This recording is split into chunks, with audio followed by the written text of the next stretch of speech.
आपने हमें अनुमति दी, आपने अनुमति दी हमें। एक मिनट बैठिए। हमारे सर इन्होंने हम शांति से सुनेंगे।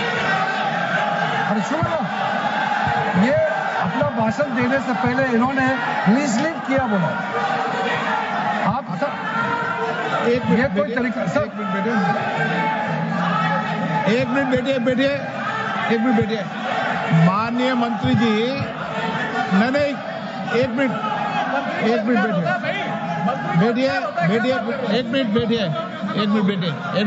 बैठिए।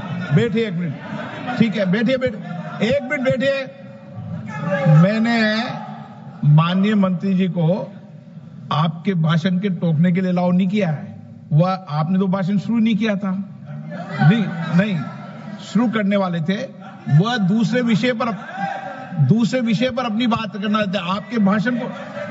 आपके भाषण को नहीं काट रहे आप। नहीं, आपके भाषण को, वो तो अपनी बात कोई दूसरे विषय पर रखना चाहते हैं। मेरा सर इतना कहना है कि हम लोग शांति से बैठ के सुनेंगे।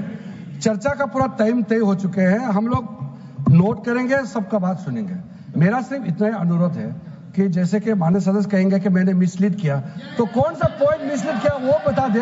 ऐसे आप आरोप ना लगाए। मेरा यही कहना है, आप तर्क बताइए कहाँ मिसलीड हुआ। पॉइंट अध्यक्ष महोदय, जो इन्होंने 2013 यूपीए गवर्नमेंट के संदर्भ में कहा, पूरा का पूरा मिसलीडिंग है, झूठ है।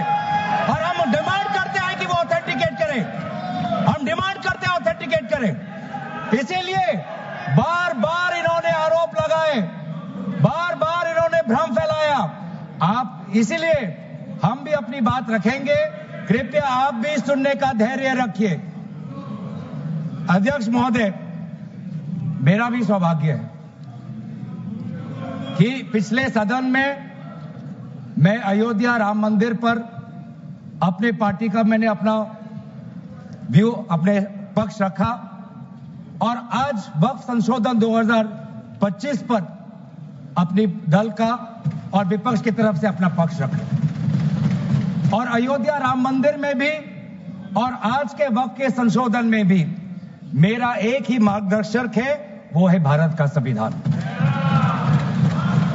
भारत का संविधान जो कहता है कि हमारा भारत में हर व्यक्ति को सामाजिक, आर्थिक और राजनीतिक न्याय, विचार, अभिव्यक्ति, विश्वास, धर्म और उपासना की स्वतंत्रता, और साथ साथ में यह कहता है कि व्यक्ति की गरिमा और राष्ट्र की अखंडता सुनिश्चित करने वाली बंधुता।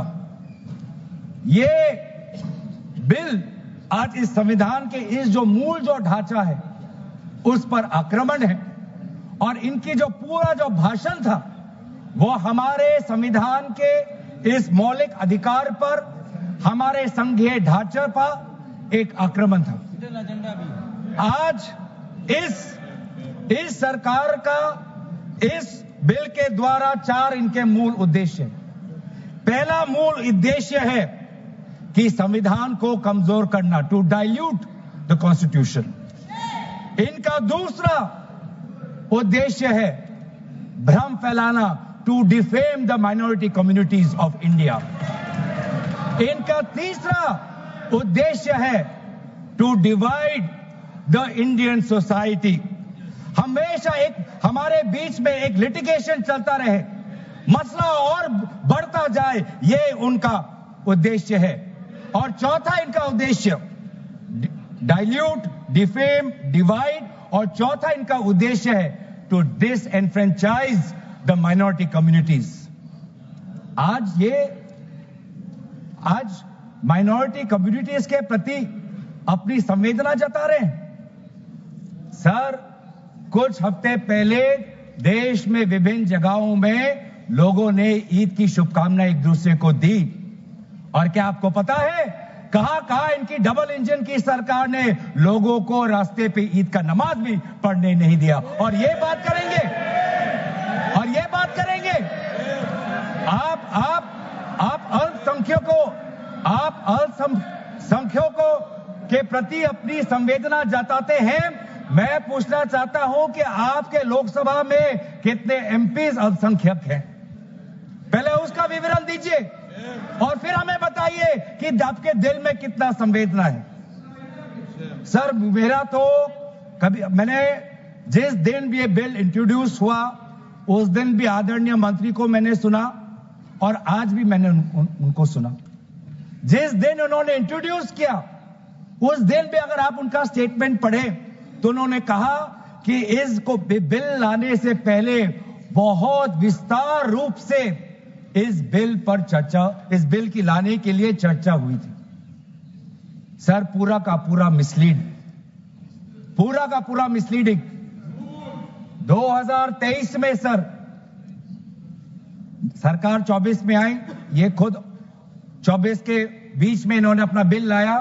23 सन के वर्ष में 4 बार माइनॉरिटी अफेयर्स कमेटी की बैठक हुई।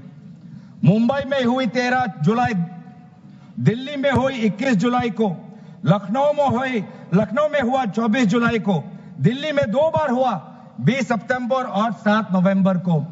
मैं आदरणीय सरकार से दरखास्त करूंगा कि इन 5 सरकारी मंत्री जो मीटिंग हुई मिनिस्ट्री ऑफ माइनॉरिटी अफेयर्स का, उनका मिनट्स टेबल पे रखे। एक भी मीटिंग में नया वक्फ अमेंडमेंट बिल चाहिए उसका जिक्र भी नहीं हुआ था, जिक्र भी नहीं हुआ।